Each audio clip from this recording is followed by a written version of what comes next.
কি ব্যাপার, নৌকা আছে, মাঝি কোথায়? আরে ছি, এই কি অসভ্যতা তুমি! দিলি তো পোশাকটা নষ্ট করে, রাস্কেল কোথাকার! আরে ছি ছি ছি, এই পাগল, মানা করার সত্ত্বেও তুই আবার গায়ে কাঁদা দিলি। এসব জানোয়ারদের কাছে চুটি দিয়ে মারার দরকার। রাবিশ কোথাকার! কি হয়েছে ভাই? আর বলেন না, এই পাগলটা কাদা ছুড়ে আমার পোশাকটা নষ্ট করে দিল। এই স্যারের গায়ে কাদা দিলি কেন? তুই আমার গায়ে কাদা দিলি না? তোকে শেষ করতে পারছে? তুই আমার গায়ে কাদা দিলি? বল বল আগে বল। আমার ছেলেকে মারো না, আমার ছেলেকে মারো না, আমার ছেলে মরে যাবে, আমার ছেলেকে মেরো না, আমার ছেলেকে মারো না। ছেড়ে দেবো মানে? রাস্তা দিয়ে লোকজন যাবে, সবার গায়ে কাদা দেবে? ও পাগল, ওর মাথার সমস্যা, ও এসব কিছু বোঝে নাকি? কিছু যখন বোঝেই না, আপনার ছেলেকে পাগলা নদী রেখে আসবেন, নদী ধারে কেন নিয়ে এসছেন? এই রে, তুমি বেশি উল্টো পাল্টা কথা বলবো না। আমার ছেলের চা হয়েছে না, সবই তো থাক, আমি আর বেশি কিছু বলবো না। কি ব্যাপার, চুপ করে গেলেন যে? কি বলতে চাইছিলেন বলুন। থাক, আমি কিছু বলতে চাইনি, এক্ষুনি নৌকা ছেড়ে দেবো, আপনারা গেলে চলুন। কাকা, আপনার সাথে আমার কিছু কথা আছে। কি কথা বাপ? আজ সকালে আপনার ছেলের সঙ্গে যে ব্যাপারটা করেছি, এটা করা আমাদের ঠিক হয়নি, তার জন্য আমরা দুঃখিত। আপনি আমাদেরকে ক্ষমা করে দিন। এতে ক্ষমা চাওয়ার কি আছে? আমার ছেলের সঙ্গে সবাই এইরকমই ব্যবহার করে। জানো বাপ, আমার ছেলে কিন্তু আগে এরকম ছিল না। আমি ওটাই জানতে এসেছি কাকা। আজ সকালে আমার স্ত্রীকে আপনি কি বলতে যাচ্ছিলেন? না না, আমিও কথা বলতে পারবো না। আমি চাইনি তোমাদের স্বামী স্ত্রীর মধ্যে ঝামেলা হোক। কোনো অশান্তি হবে না কাকা, আপনি বলুন। তাহলে শোনো, বিয়ের আগে তোমার স্ত্রী এই ঘাট দিয়ে প্রতিদিন পার হতো। সামান, তুমি চলে আসলি যে, আমি তো তোমাকে নিয়ে আসতাম। এটা কি কিলফ্লেশ তুই আমার জন্য? হ্যাঁ, তুই এটা পরে স্কুল যাবি?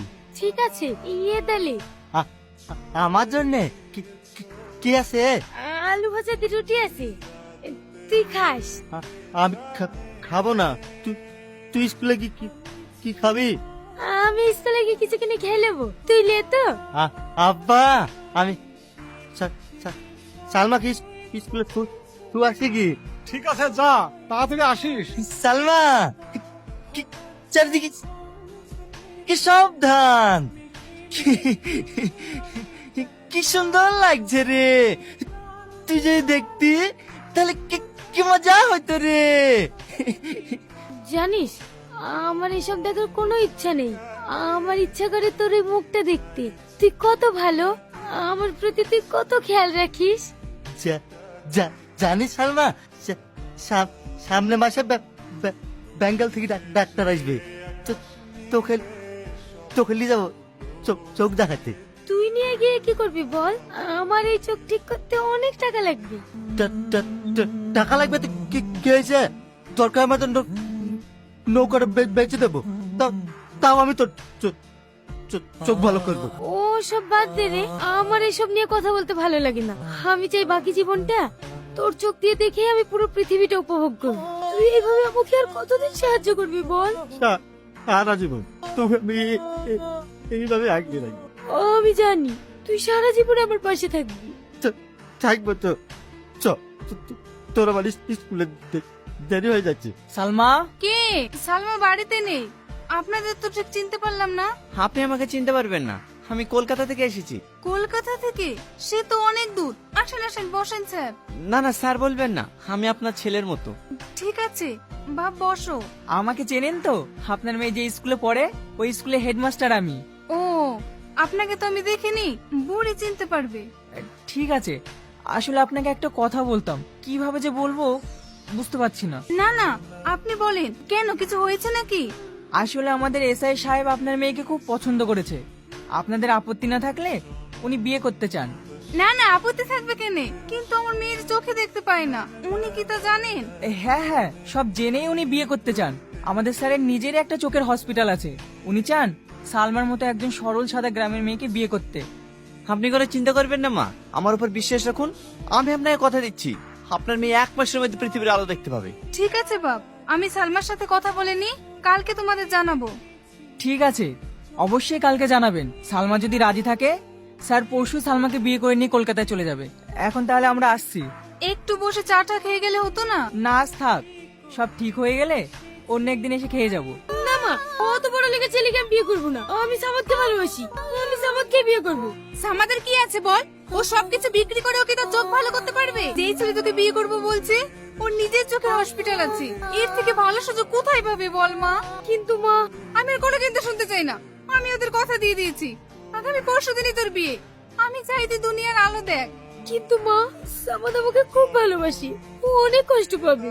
আমি জানি ও অনেক কষ্ট পাবে।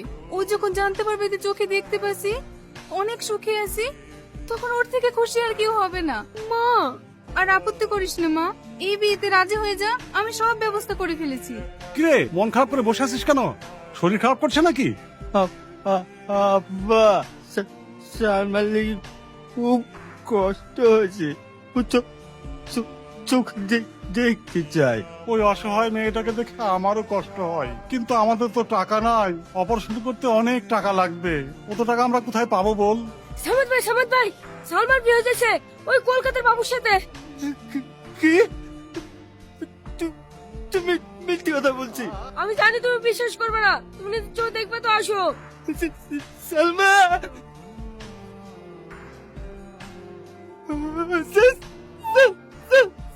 সালমা, সালমা,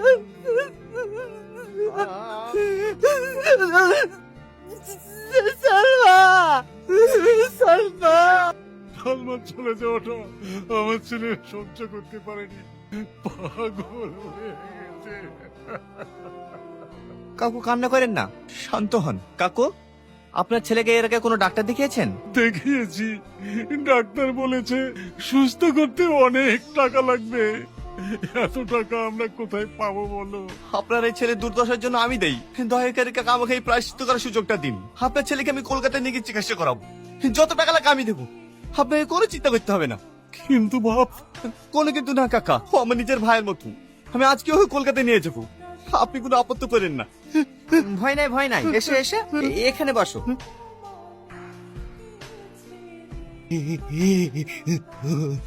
এই, এইদিকে আসো। বলো। ওই পাগলটাকে কেন নিয়ে আসলা? গাড়িতে জিজ্ঞেস করলাম, কোনো কথার উত্তর দিলা না। বলো কেন নিয়ে আসলা? দেখো, ওকে পাগল বলবে না, ও একজন গরিব মানুষের ছেলে।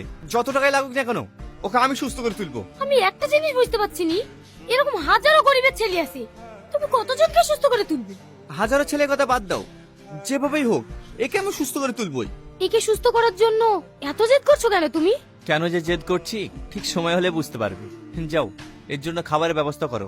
আর হ্যাঁ, এর জন্য যত্নের কোনো ত্রুটি না হয়, এটা আমার আদেশ। স্যার, রিপোর্ট দেখে কি বুঝলেন? রিপোর্ট দেখে যা বুঝলাম, পেশেন্টের কন্ডিশন খুবই ক্রিটিক্যাল। তাহলে স্যার, ও কি ভালো হবে না? সেটাও বলা যাবে না। মানে? দেখুন, ওর চরম মানসিক আঘাত পাওয়ার কারণে ওর ব্রেনে সেভারেট ইনজুরি হয়েছে। এই কন্ডিশনে অপারেশন করলে কিন্তু পেশেন্টের না বাঁচার চান্সই বেশি। এ কথা বলবেন না স্যার, আমি ওর বাবাকে কথা দিয়ে এসেছি, আমি ওকে সুস্থ করে তুলবো। প্লিজ স্যার, আপনি যেভাবে হোক ওকে সুস্থ করে তুলুন। স্যার যখন বলছেন না বাঁচার চান্স বেশি, তাহলে অত জোর করছো কেন? ওকে গ্রামে রেখে এসো। তুমি চুপ করো, একটা কথা বলবে না। স্যার, আপনি যেভাবে হোক আজকে অপারেশন করার ব্যবস্থা করুন, ওকে সুস্থ করে তুলতেই হবে। ঠিক আছে, আমি আমার মতো আপ্রাণ চেষ্টা করব, বাকিটা উপরওয়ালার হাতে। Sir, sir, I am sorry, আমি ওনাকে বাঁচাতে পারলাম না।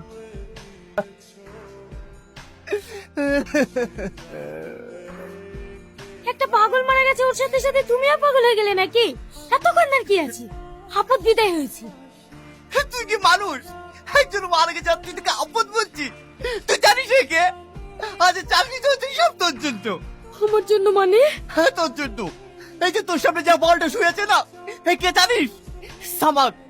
হ্যাঁ, সেই সামাদ, এই যে তোকে রোজ বার করে স্কুলে নিয়ে যেত। তুই অন্তত সেটা তোকে কখনো বুঝতে চাইছি, তোকে পাগলের মতো ভালোবেসেছে। আর তুই ওর ভালোবাসা বিসর্জিত তুই স্বার্থের লেগে আমাকে বিয়ে করেছিস। একবার তুই ওর কথা ভাবিসছিস। সূর্য মাথার উপর। চলো চলো। সালমা, তোর হাতটা দে না। সামাদ, ওঠো না সামাদ, একবার কথা হলো। আমি তোমার কাছে দেখি, আমি তোমাকে চিনতে পারিনি, আমি তোমার ভালোবাসা বুঝতে পারিনি।